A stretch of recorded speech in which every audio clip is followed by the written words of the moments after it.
안녕하세요. 이민경 행정사입니다. 오늘은 국비지원 훈련기관 등록에 대해서 말씀드리겠습니다. 여러분 좋아요, 구독, 알림 잘 부탁드립니다.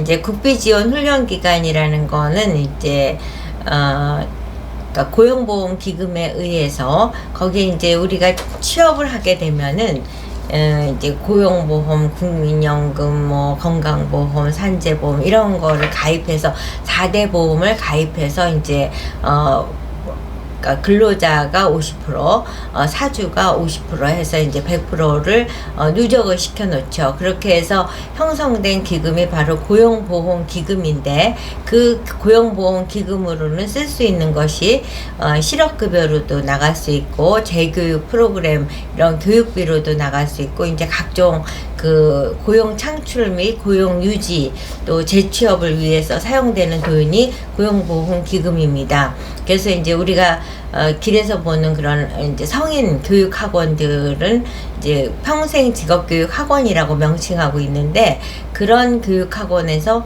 교육은 내가 받고 돈은 나라에서 주는 내일 배움 카드를 사용할 수 있는 교육이 바로 이제 국비지원 훈련기관입니다. 많은 수강생들은 공부는 하고 싶지만 그 돈을 나라에서 대준다면 더 좋은 거죠. 그러니까 다들 질문을 국비지원 되나요? 내일 배움 카드 사용할 수 있나요? 이런 질문들을 하게 됩니다. 그러니까 학원을 운영하시는 분들 입장에서는 어떻게 해서든지 국비지원 프로그램을 운영하고 싶은 게 이제 희망사항입니다. 그러면 본인들이 국비지원 훈련기관을 하고 싶다고 해서 그냥 마음대로 할 수 있는 게 아니라 이제 굉장히 까다로운 절차를 노동부에다가 국비지원 훈련기관 등록 신청을 해야지만이 국비지원 훈련기관이 돼서 수강생들이 교육은 받되 돈은 나라에서 받을 수 있는 그런 시스템을 구축을 할 수가 있는 거죠.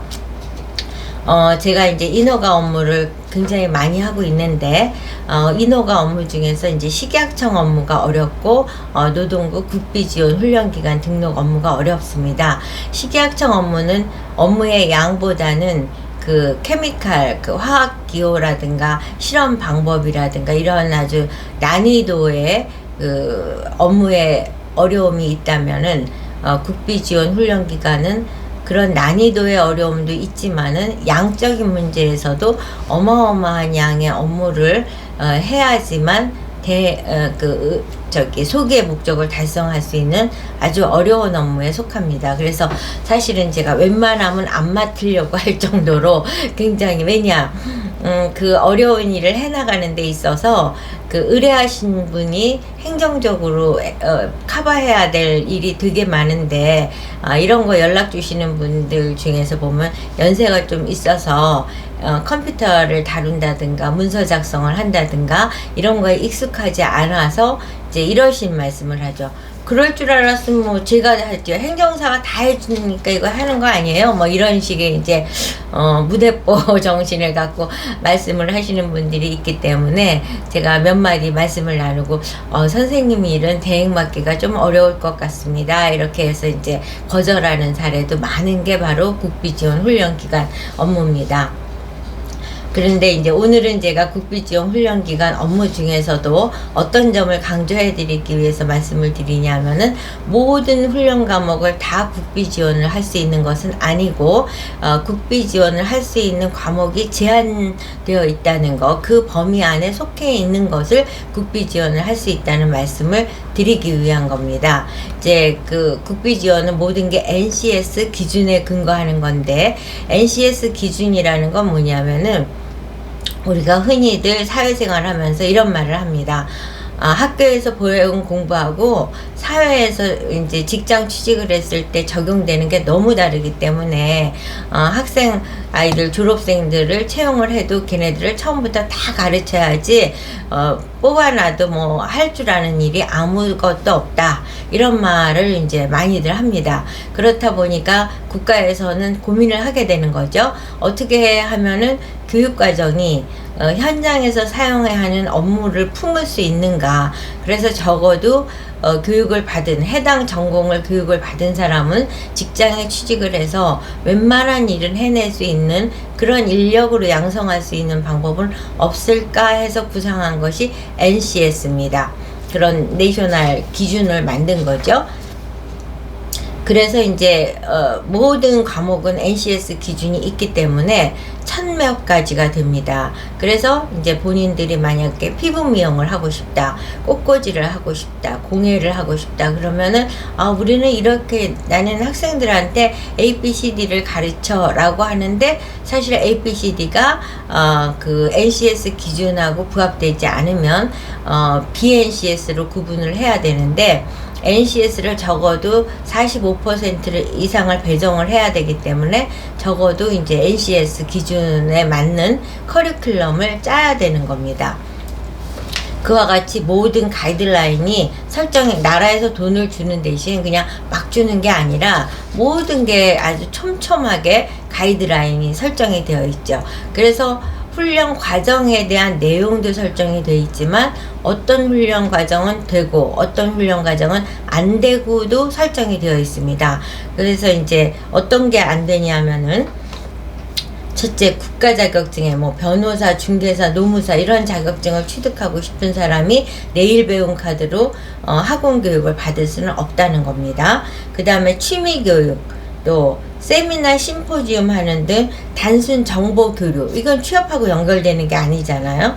그 다음에 훈련 수료 후 창업 시 관련법을 위반할 수 있는 좀 위험한 법에 해당되는, 적용되는 그런 과정도 안 되고, 외국어 습득이 주도 목적이다. 외국어는 취업을 하기 위한 수단의 하나일 뿐인 거지 취업을 할 수 있는 전체적인 과정이 될 수가 없기 때문에 외국어도 포함이 안 됩니다. 그 다음에 이제 그 이외에 고용노동부 장관이 지원 필요성이 적다고 판단되는 과정도 안 됩니다. 그럼 구체적으로 예를 들면 앞서서도 말씀드렸듯이 국가자격증이라는 건 뭐 관세사 과정, 행정사 취득 과정, 공인중개사 과정 이런 식의 국가자격증을 취득하기 위한 과목을 교육하는 곳에 국비 지원이 안 됩니다. 그 다음에 둘째는 이제 취미에 대한 거 말씀드렸죠. 취미는 뭐 우쿨렐라 과정, 노인 스포츠 지도자 과정, 경정 선수 과정, 또 스케치 과정, 전통 민화 과정 이런 식으로 취미, 문화센터에서 교육받을 수 있는 그런 취미 과정은 국비 지원이 안 되고 있습니다. 그 다음에 왜냐? 국비 지원은 고용보험에 근거한 거기 때문에 그렇습니다.